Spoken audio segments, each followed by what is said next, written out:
Good evening, everybody. Welcome back for another edition of Reasonable Doubt. I'm your host, Jimmy Ardwan, along with my co-host, Julio Velo. We are brought to you by the Harris County Criminal Lawyers Association, the largest criminal defense lawyer association in the country. Julio, how are things going for you tonight, my friend?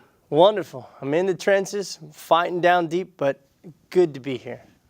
Well, we've got a great show tonight, ladies and gentlemen. We have returning to the program, one Brian Roberts. Brian, thanks for joining us again. Good to be back.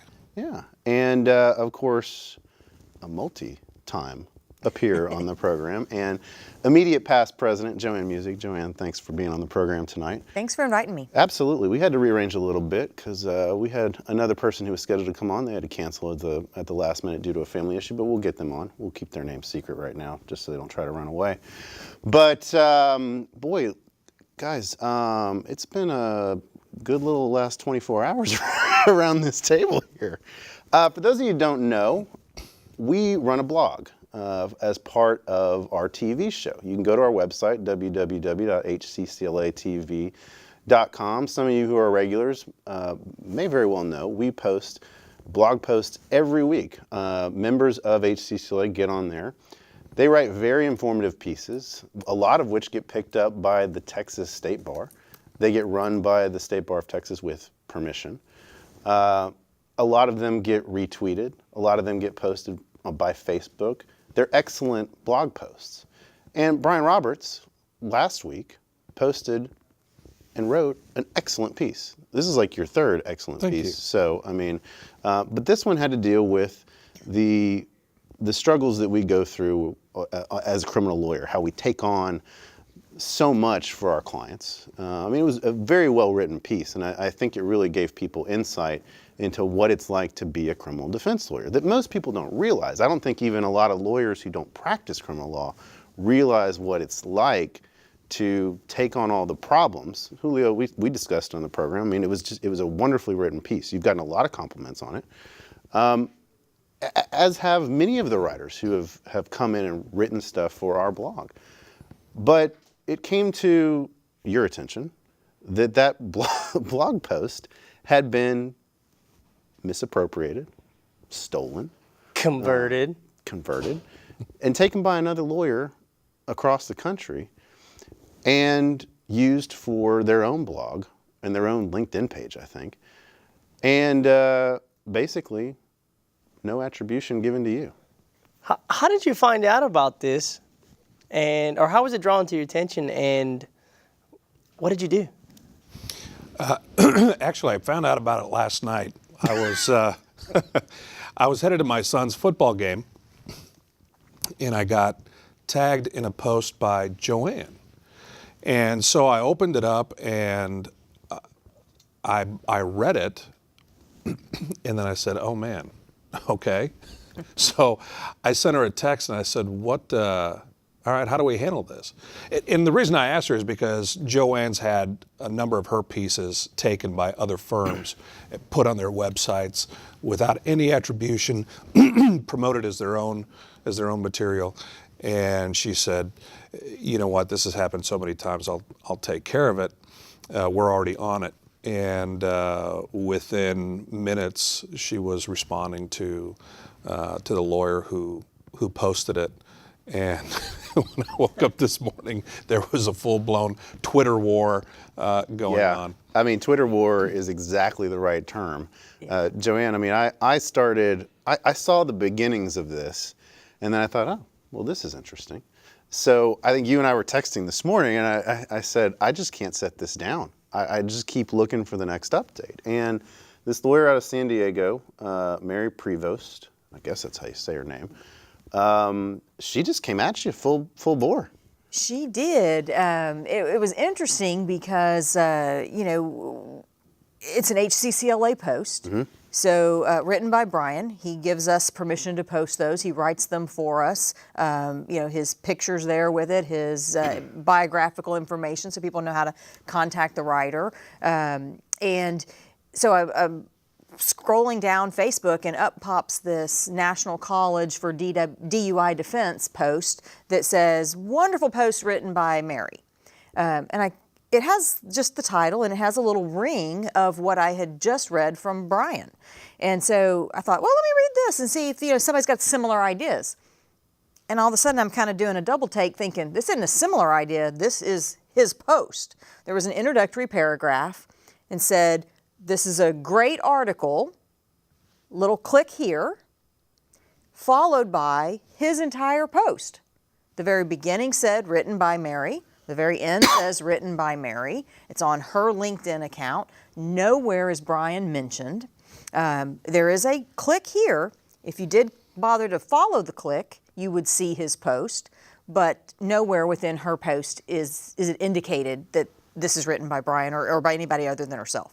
So it says, here's some great information. I'm going to reprint it for you right here. So there would be no reason to follow the click here.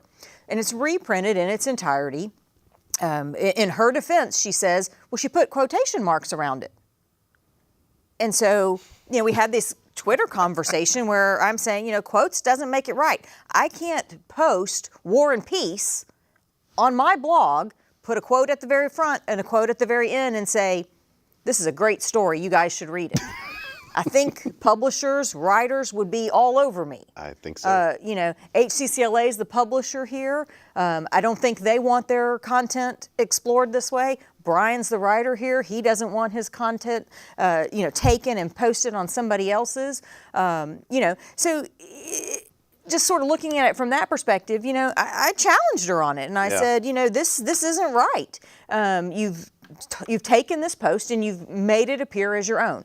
And she begins with well, it's quoted. Well, it's attributed. I said, click here is not an attribution to Brian. And from there, it went downhill. All of a sudden, I'm stupid girl in about 50 posts that she posted. Little comment, stupid girl. This JoAnne, stupid girl.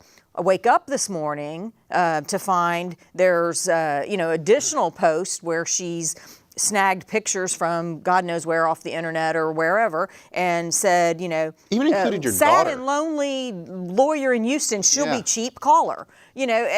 Just a personal attack because she got called out for her unethical behavior. It was crazy, and it really went downhill from there. Lawyers across the country are texting me, emailing me. I find blogs, Scott Greenfield, Simple Justice, he's blogged about it.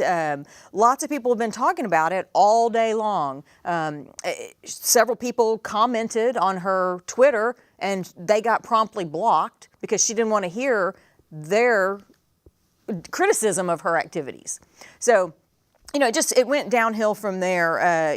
Told me I needed to use sunscreen, that I was fat and ugly, so I must like Trump. I have no idea where that even comes from.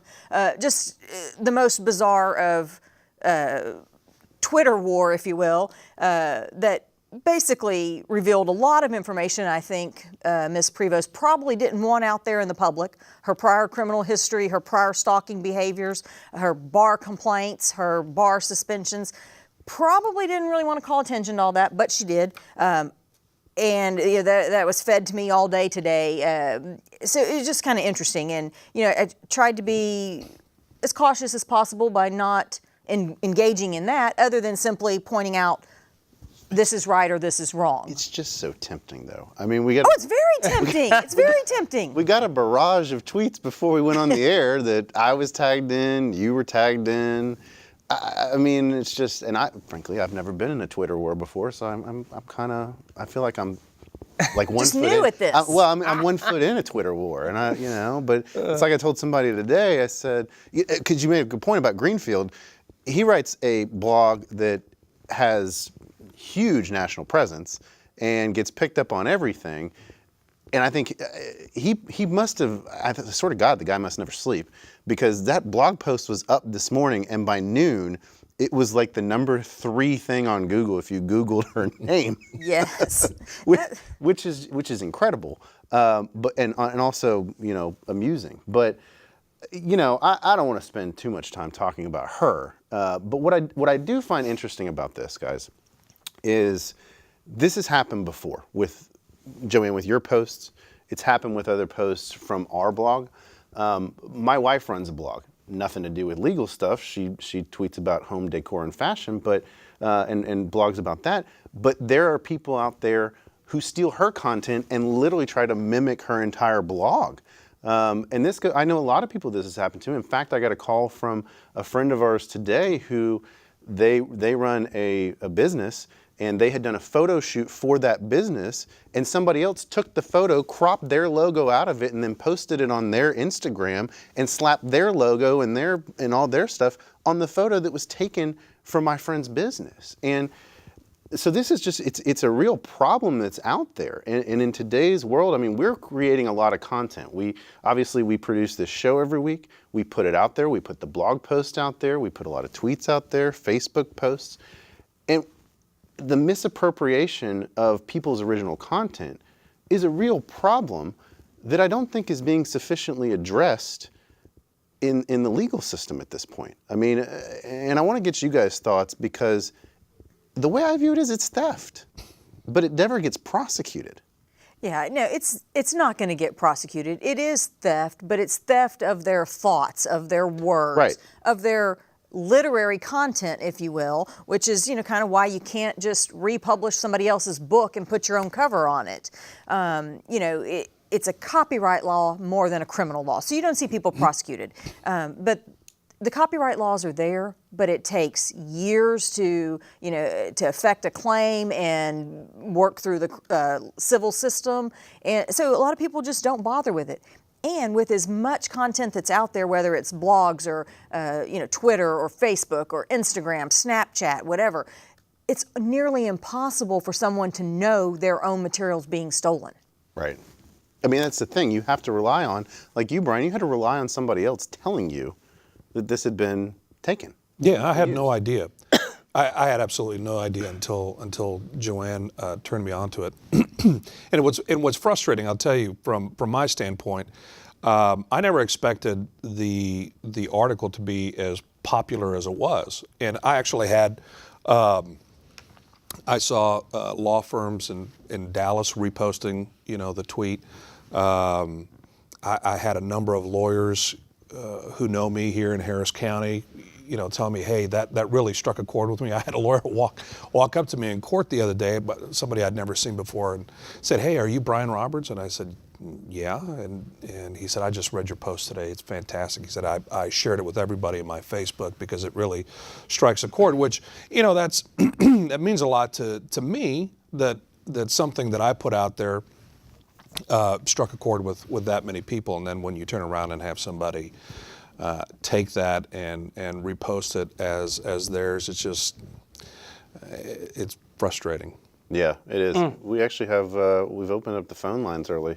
Our producer went ahead and opened it up, so we're going to go ahead and jump in with first phone call here. If you want to call in, our number is 713-807-1794, but let's get to the lines right now. Hello, thanks for calling Reasonable Doubt. Hey, this is Greg. I had a question and a comment, kind of. First, a question to you, Mr. Roberts. What portions of your blog posts were actually appropriated? Was it a kind of a verbatim thing, or was it just sections of it? And then my comment is, I practice primarily, probably 99% civil law, and your post really resonated with me. I mean, I felt like it was applicable to us on our side of the bar as well. Maybe not to the same degree as it is for you, but it certainly struck a chord with me, and I thought it was, we feel a lot of those same pressures that you guys feel too. So that was my comment. Thanks for taking my call. Yeah, appreciate the call. Good to know it resonates. Yeah, and thank you for saying that. Obviously, it's written from my viewpoint as a criminal lawyer, because I don't practice civil law, but I've had a couple of other lawyers who don't practice criminal law tell me the same thing. Personal injury lawyer, a friend of mine that I went to law school with, said, yeah, we have these same kinds of pressures, the expectations from clients and the disappointments and all that. To answer the other part of your question, as far as what part of my article did she take, well, the part that goes right below the title and the part right above my name. So she cut and paste the entire content of the article verbatim. It was just a copy and paste that was put in quotations, but it was the entire article. I'd like to kind of address, because I don't want that to be overlooked, the actual post itself. I struck a huge chord, and it's the idea of I'd like to know where you were coming from and where the inspiration was from for the post. Well, I'll tell you, I got an email like it said in my article. I got an email from a friend of mine who had read my prior post, which was Devil's Advocate, about why we represent criminal defendants. And it had struck a chord with him because he had just represented somebody who, as he said, he had to shepherd to a 15-year sentence because based on the type of offense, based on the facts and the evidence in the case, had it gone to trial, it would have likely resulted in a life sentence. And he was telling me how he was just coming out of the PTSD of, the family looking at him as the enemy. And it struck a chord with me because every day we deal with people's lives. We deal with how much of a person's life is going to be spent in custody, in jail, in prison, and it weighs on you. It weighs on you. And so it was just one of those frustrations where at the end of the day, after you've done everything you can for your client and gotten the best result possible in that client's circumstance, and the client doesn't say thank you. Worse, the client accuses you of messing up their life, regardless of them being the one who put themselves in that position. And then the family, resenting you because their loved one is going away for a period of time. And it's just, I described it in one of my articles as like a really bad customer service job where you're getting screamed at all day. You fix the problem. They get themselves in the mess, but they want somebody to fix the problem. And in my friend's case, unfortunately, he had to give up, his client had to give up 15 years of his life to save the rest of his life. Mm-hmm. And that was the trade-off. Who are you writing, when you're writing that particular blog post, who are you writing to? Who are you thinking about your audience was going to be? I was thinking about my friend, and all of us know him. I'm just not going to say who it was, but I guess I wrote it for him in a way to say, hey, listen, I know your work. I know how hard you work. I know your work product, and I know that you left it all out on the field, and you cannot carry the burden of the consequences of your work. The fact that your client may be unhappy ultimately because they're going to prison. Nobody wants to go to prison. The family may be unhappy because their loved one is going to prison, but at the end of the day, you can't carry that burden. Otherwise, you over time, you just won't be able to function. And it was also written kind of as a reminder for all of us in this room, and kind of a reminder for myself too.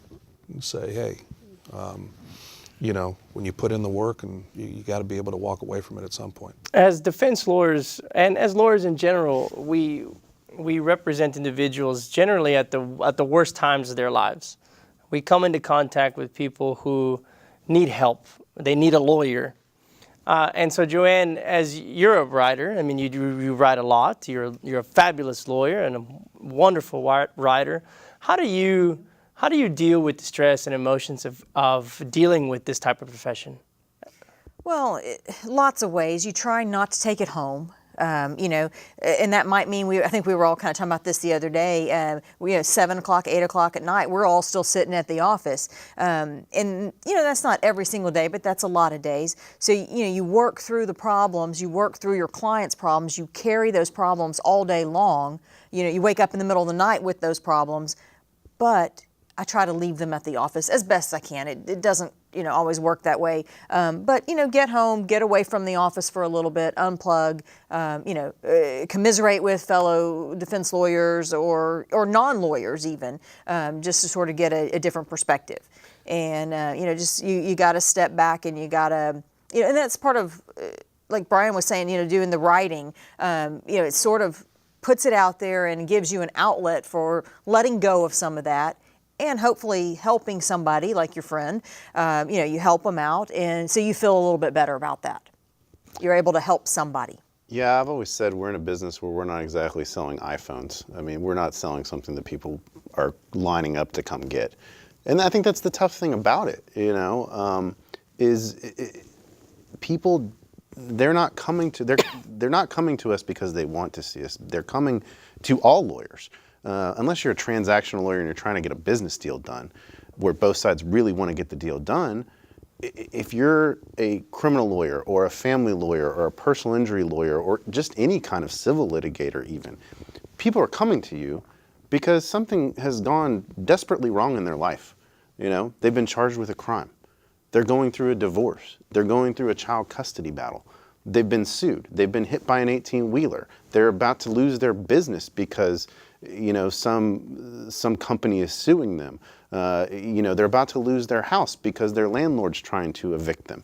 I mean, we unfortunately or fortunately deal with people's emotions. We are in the business of dealing with people's emotions. For better or for worse, it's what we've chosen. And part of that for us is we take it home. And I think I said this last week when we talked about it. But, it's hard sometimes to separate that. And I agree with what you say, JoAnne.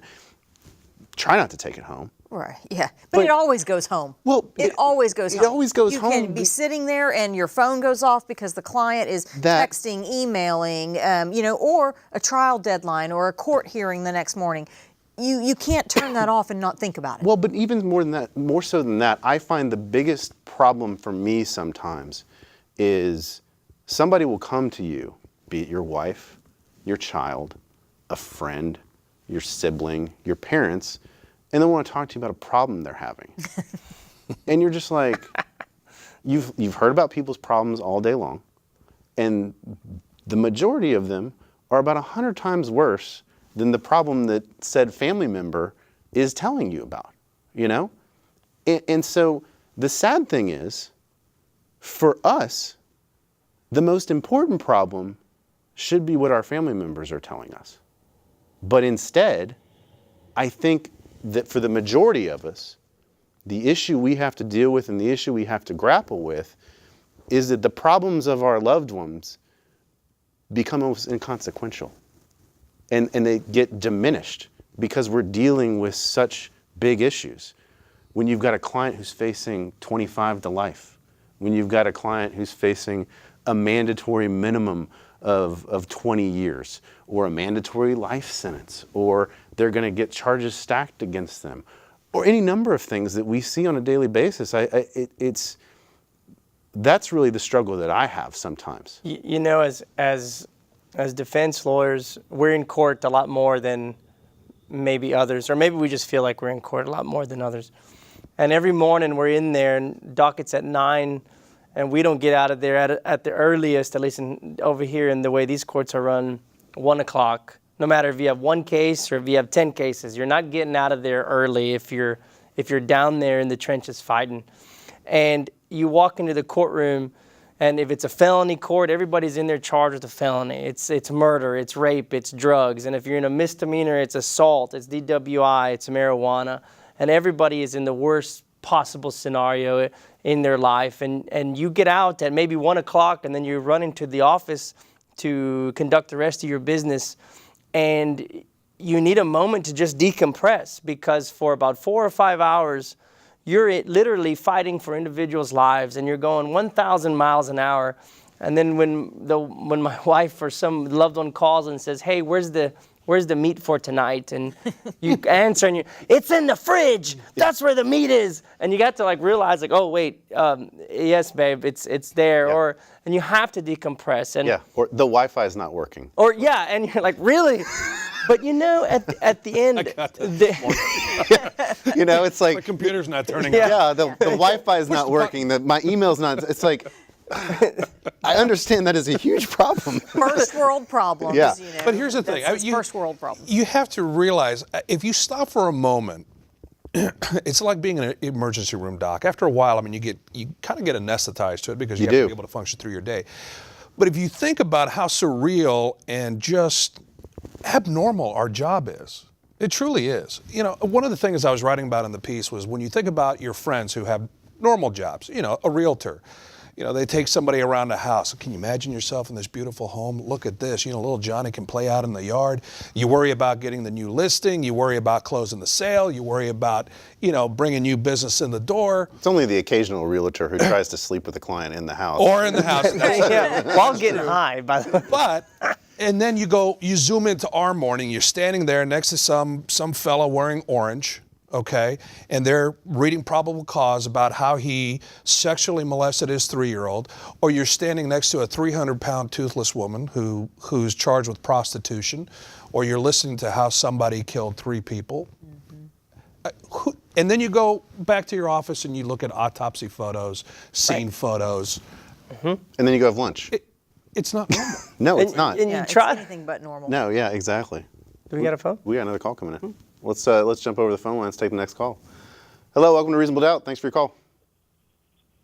Yes, don't color me uncompassionate for the position that you poor lawyers have, but I'm going to guess there's probably annually about 7 figures sitting in that studio right now. You're kind of fading out. I can't hear your question real well. Okay, so it's not that I don't have sympathy for the position that all of you are in, but what about clients and the stress they go through and what they have to go to at night? Like, is that something y'all can talk to a little bit? Well, I'd love to, Jimmy, if you don't mind me jumping in. No, I think absolutely. he's asking, what about the client? Yeah. I tell my clients this, and half the time they don't believe me. Their stress is 800 times worse than mine. Yeah. And and our stress is incredible because we're trying everything we can to save that person, help that person, find the right outcome where there is no good outcome.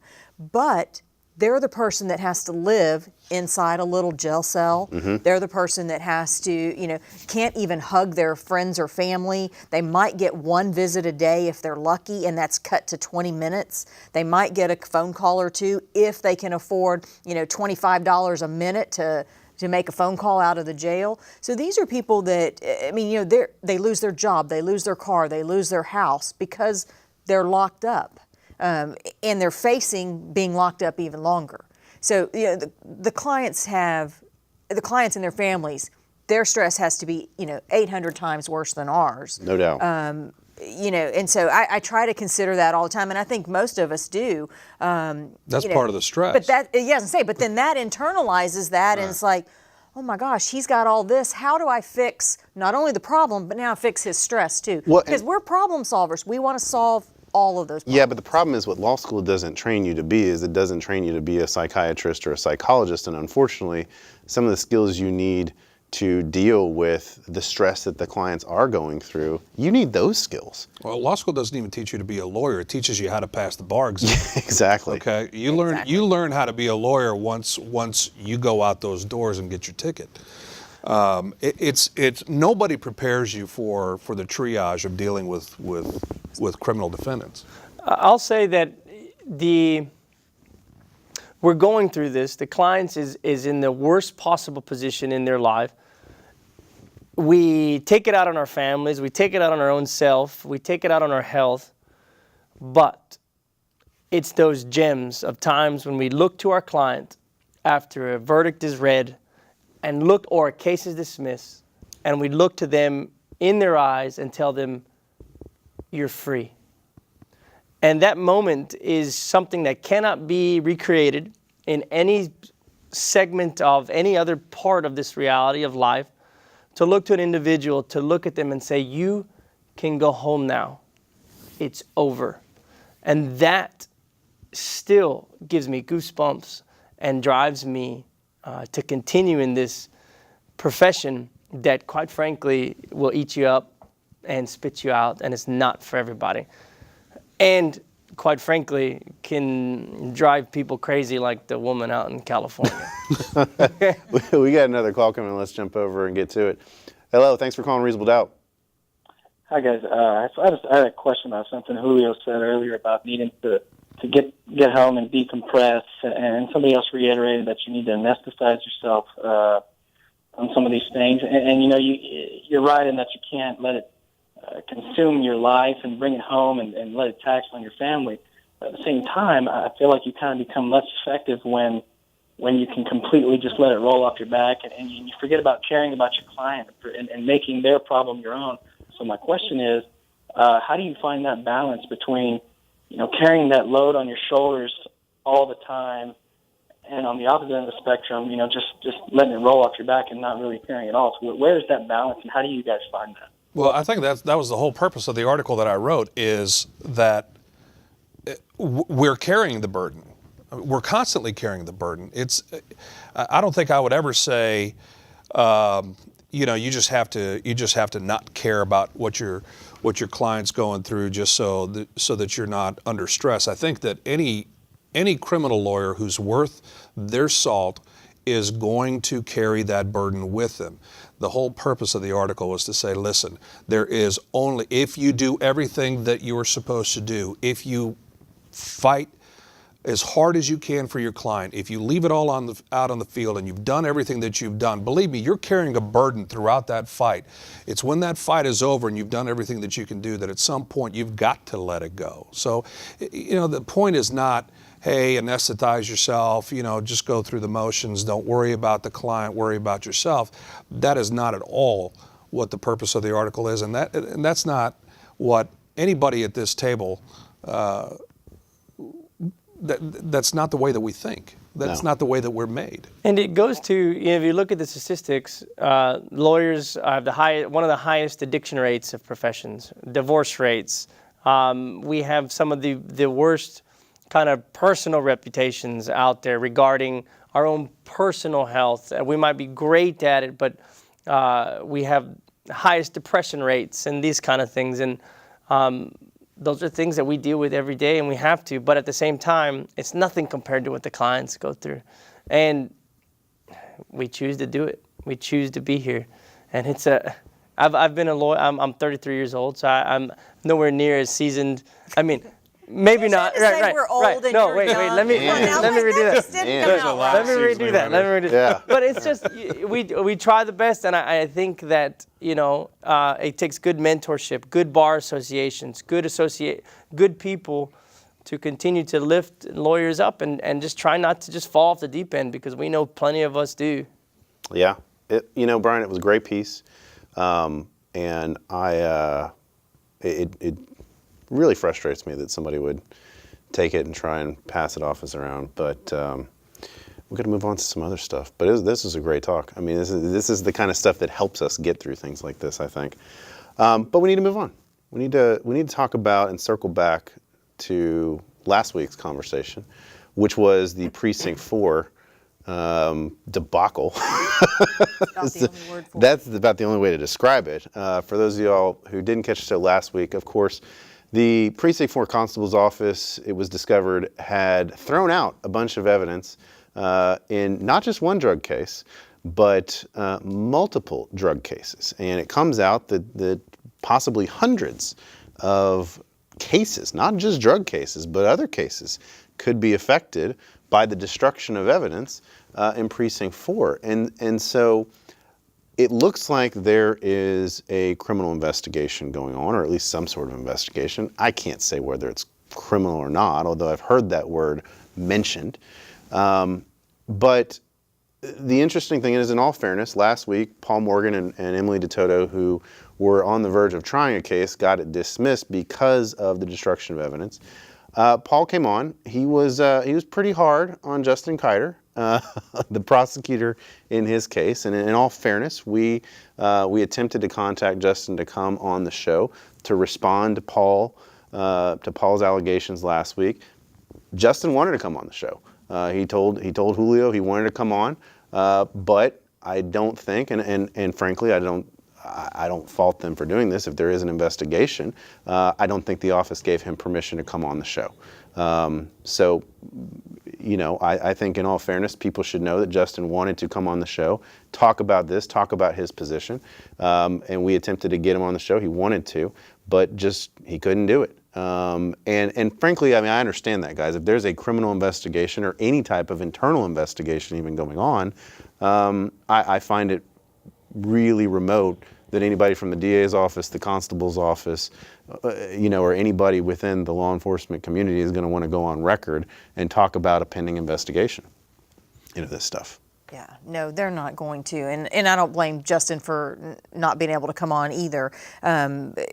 It would not be wise. We would each tell any of our own clients, do not go and discuss this while there's a pending investigation. And whether that investigation involves him or not, it's just not something to be talked about. But as I understand it, the investigation right now is focusing on what really happened over at Precinct 4. What I've heard sort of, and I don't know exactly where it's coming from, but what I've heard is that there was a clerk or an officer or somebody in charge of the property room that said, gee, this place is a little too full. We should clean it out, and started disposing of items. Like it's your garage. Right. Yeah, sort of like cleaning out the garage. But instead of ordering the storage unit and putting it in there, we just tossed Throw it it out in the in the trash. dumpster, yeah. I don't know. Let's hope they didn't just end up in the trash. But apparently lots of items, drugs included, were disposed of. Well, here's the troubling thing to me about it is Jeff McShann, who is the public relations officer, I guess that's his official term, I'm not really sure, for the DA's office, but he handles all the media inquiries. He's the one out there making public statements on behalf of the office. He said that the office had known about this problem since April. That's 4 months ago, almost 5 months ago now. And there's not been, to my knowledge, a dissemination of a Brady notice about the destruction of evidence. Nothing that I've seen that lets people know, hey, this is a problem. And to me, that's an even bigger problem than the destruction of the evidence. Well, it's a twofold problem, because the destroying the evidence, there's policies and procedures that have to be complied with, and when evidence is seized in a criminal investigation, you need a court order to destroy it. Yeah. And then there are methods by which you can destroy it. The police cannot just decide, oh, we're going to go ahead and get rid of this and we'll get rid of that. They need a court order saying what they can get rid of. But then to compound the problem, no one checked to see, is this evidence still needed? Is it necessary? Are there pending cases that are open that involve this evidence? But I mean, I guess the problem is they've known about this since April. How is it not a blanket issue to some degree that there has been a mishandling of evidence in Precinct 4?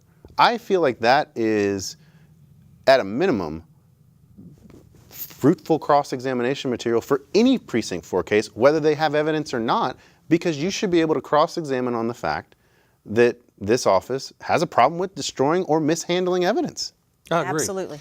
I think part of the problem is, and I'm taking this from an elevator ride that I took today in the courthouse. So lovely those elevator rides are, too. It was at the end of the day, and there were 4 prosecutors on there, all of whom I know.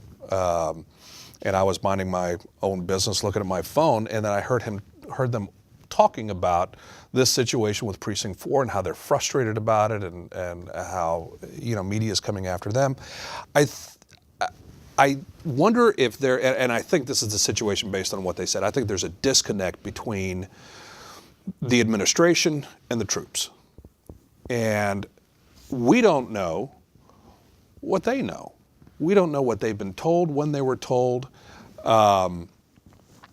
There were those prosecutors that were on the elevator said, I have no idea what's going on at Precinct 4. That's a problem. Yeah. When your line prosecutor, line, L-I-N-E, not lying, and your L-I-N-E, your line prosecutor, who is responsible for the bulk of the daily case traffic, handling all those cases, and they don't know what the policy is or what's going on or what the circumstances are with Precinct 4. That's the problem. And so if they've known it, then that needs to come from the top, and everybody needs to be put on the same page. And it probably needs more than an email.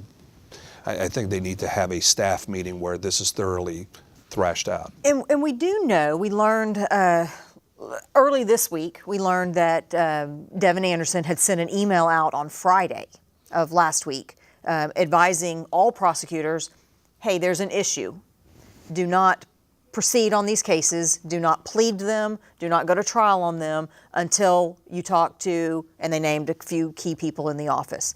And so that was apparently sent on Friday. We didn't learn that till I think it was Tuesday or Wednesday of this week, but the DA's office made that email available. So they started learning about it on Friday, but it sounds like, and from when I read the email, it basically just says, hey, there's a problem. We're not really going to describe for you what it is, what cases it involves, but there's a problem, and so check with us before you do anything. Again, the line prosecutor in the courtroom still doesn't get any information on exactly what's going on. And they're the ones handling the cases, not administration. Right. Yeah. I mean, that's the crazy thing of it all. I want to keep going on this topic here, but I want to get a phone call in here as well. Hello. Thanks for calling Reasonable Doubt. Thanks. I had some comments about what you were talking about earlier. It had to do with the plagiarizing and all that. Sure. I'm a writer, a crime writer, and there's no way to ever know if anybody takes your material until it appears, and then if you're fortunate enough to find it, there's really nothing that you can do. There's no damage or anything like that. It just sort of comes, unfortunately, with the territory. But when you have you don't even need to copyright your material as long as you can prove when it was originally written. Right. But what I would do with that person that had the blog is I would go on their blog and leave a note that you really appreciated them using the material. But at any rate, the other thing I just wanted to mention was about the stress that you're under. That is self-imposed. I realize the circumstances you deal with are really, really tragic and what have you, but that, lots of people have just as much stress Agreed. from different jobs. But it's just not unique with attorneys. And the last thing I just wanted to say was that I think one of the reasons that you get this maybe unfavorable attitude from the family of a client, and the client himself or herself, I have observed when down at the criminal courthouse and sitting in trials that one of the things that always amazes me is that you see, not any of y'all, of course, but you see criminal lawyers who have a client who's about to go away for a long time, and the lawyer's joking and kidding with other lawyers and things like that. And here's this client just depressed as can be, and understandably so. And that's not a pretty picture. No, it's not. I completely agree with you on that. Completely agree with you on that. I appreciate the call. Makes some great points. Yeah, I mean, we've all seen it. There's just some, unfortunately, to kind of, we'll get back to the Precinct 4 stuff in a little bit, but good to the caller's point. The problem I see is we just got so many lawyers now. And some of them shouldn't be lawyers. There's a lot of people that are just out there. They're not qualified, frankly, to do this. They're not. They don't care about it. All they care about is moving on to the next case, or being done in time to get to happy hour or to lunch or whatever. We've all seen it. We've all seen it happen. I mean, we see stuff every day. We'll get text messages, we'll get emails, you'll see a tweet, you'll see a Facebook post.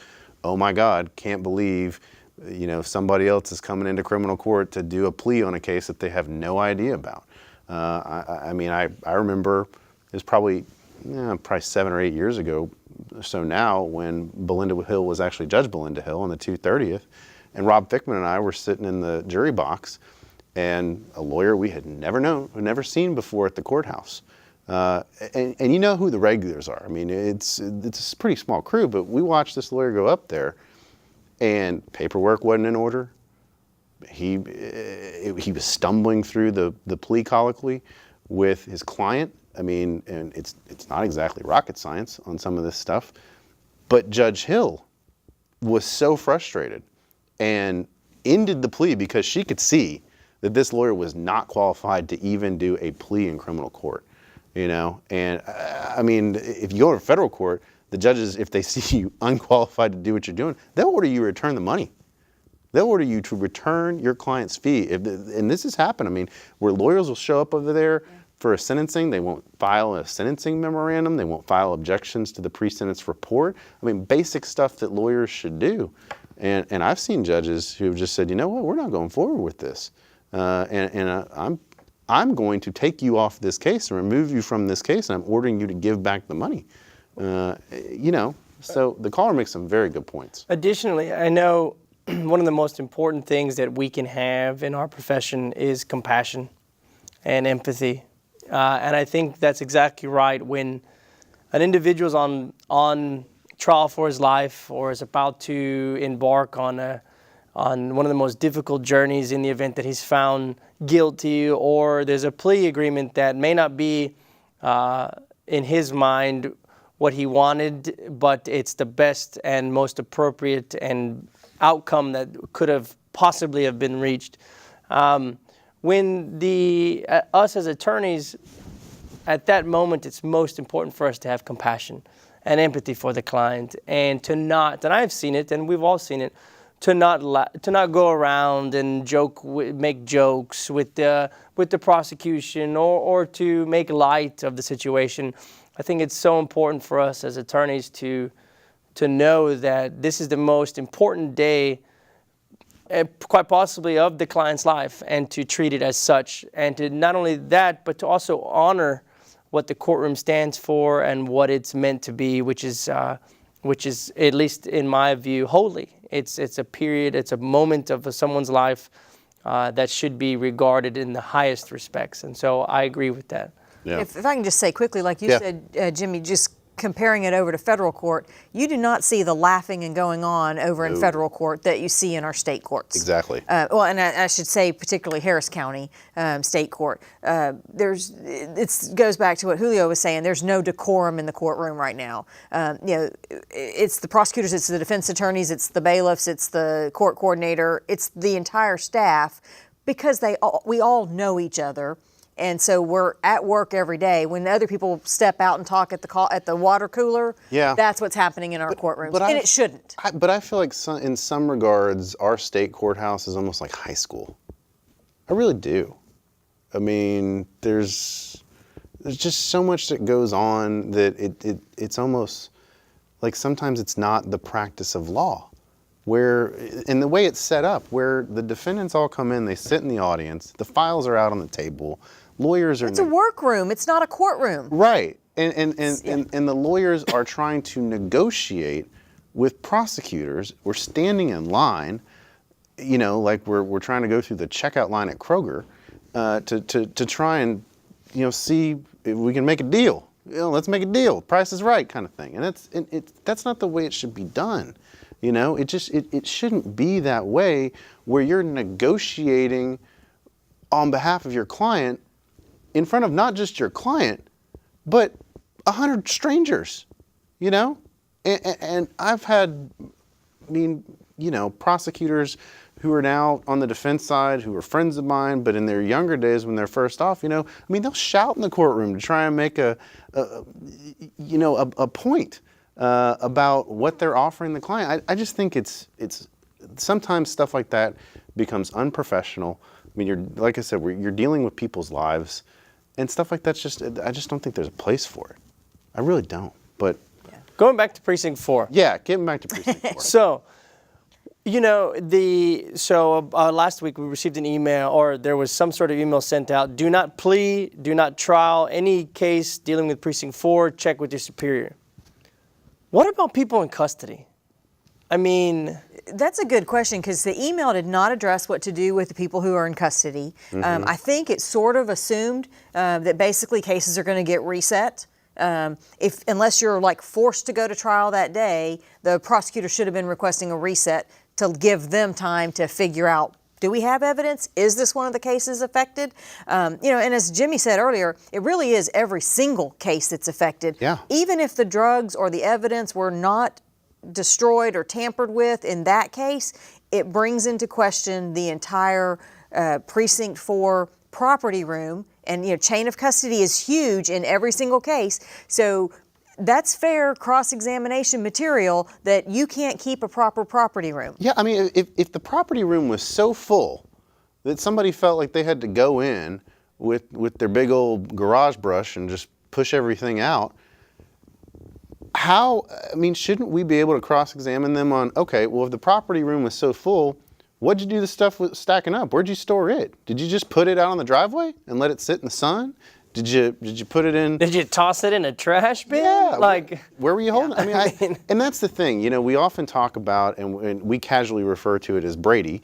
The Brady v. Maryland is the case, of course, which talks about turning over favorable material.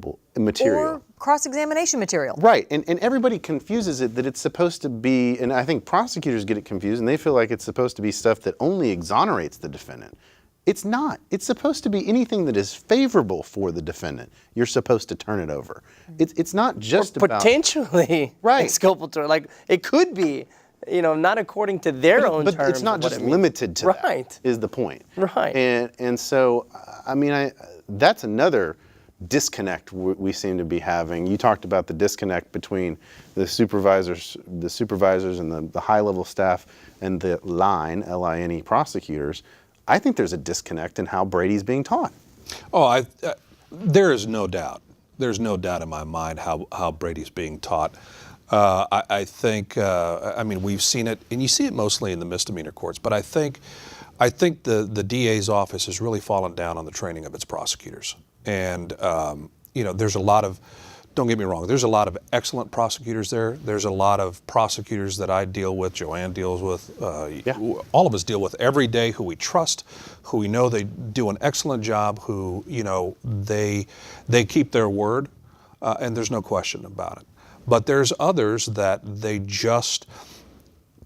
they're either not getting the proper training or they're getting the proper training, and the idea of having the type of power and authority that a prosecutor has sometimes goes to their heads. Not all of them. Yeah. It's not a blanket statement, not all of them. And some of them just don't know how to appropriately handle the case.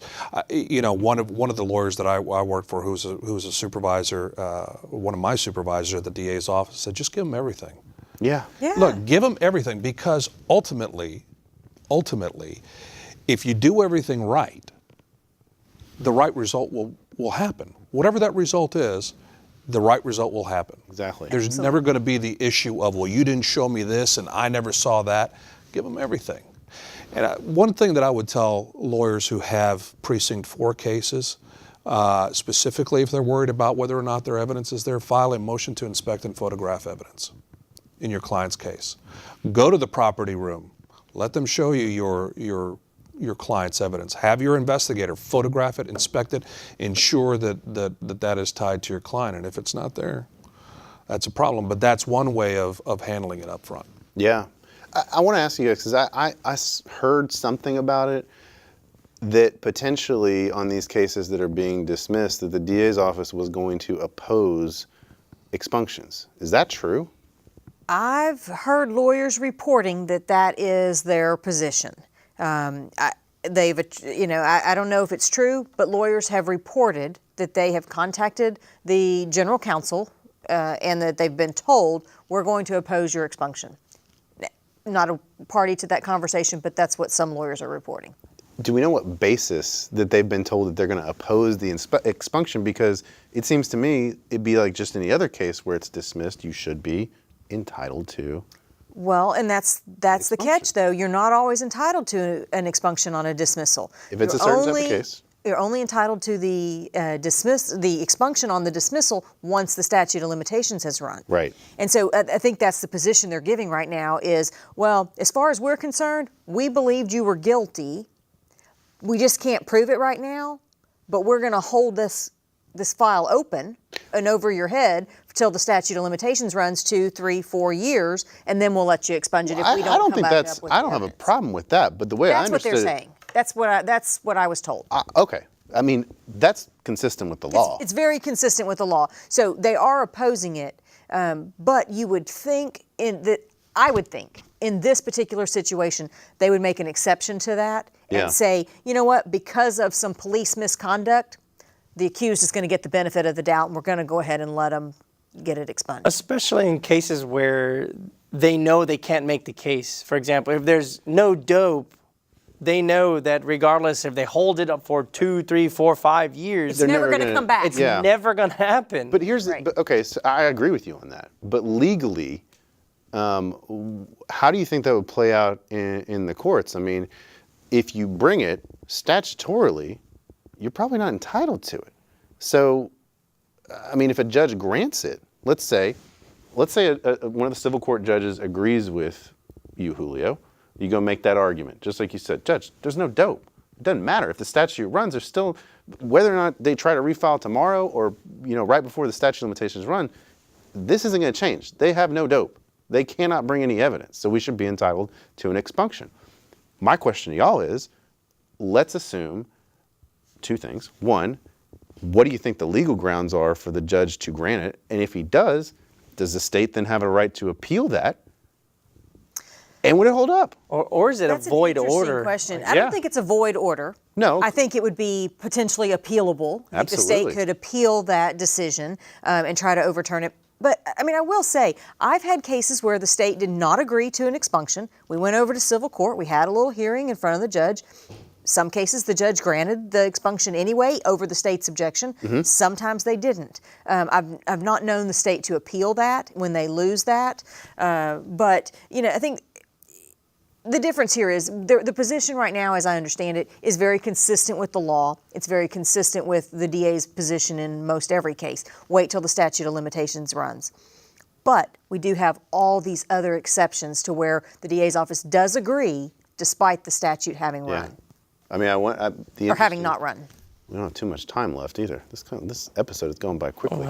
Oh, wow. But I mean, the interesting thing to me would be, we're talking potentially hundreds of cases that could be dismissed within the coming weeks because of this. I mean, if everybody files for an expunction at the same time, and you clog up the docket with 200 plus expunctions, what's the DA's office going to do then? They're gonna fight every single one of them. They're all going to be in different courts. I mean, I say unless yes. they try to consolidate them. I think they will. I think they would. If that's their too. position, I think they would fight them all. Yeah, I think so. Is that the best use of resources from our DA's office, to fight expunctions Well- when they have no evidence? Right. And that's why I say you would think there would be an exception in this case for there's some police misconduct, whatever your personal thoughts on or whether or not the defendant was guilty. He was not found guilty, and he'll never be found guilty. Right. So let's cut our losses, not spend taxpayer money worrying about it. Let's not compound the problem. There's just, going back to what you said, there's just problem with the head and the body. I don't know if they're just communicating. The left hand and the right, I just don't know. Just the two hands don't. The left doesn't know what the right's doing. Top and the bottom don't know. We have about 30 seconds left, guys. Are you ready to possibly engage in some more Twitter war this evening? I would love it. I would love it. It's been quiet. It's been quiet. It's been quiet. Eerily anybody quiet. out there, tweet me. I'll answer. I know. It's been crazy. Crazily quiet, I would say. Been watching our show. They're too busy watching to tweet. Yeah, Okay, exactly, I got it. Exactly. Guys, I really appreciate you coming on. It's been a great show, and I appreciate you, Brian, because I emailed you this morning and said, hey, you want to come on, do this, and talk about this, and you emailed me back, and you're like, I'm on it. So I appreciate that. We really appreciate you coming down here at the last minute and doing that, and JoAnne for having me. likewise. Thank you. Appreciate you coming back, Julio. I appreciate you always, my friend. I love you too, Jimmy. And on that note, ladies and gentlemen, we will see you next week for another episode of Reasonable Doubt. Good night.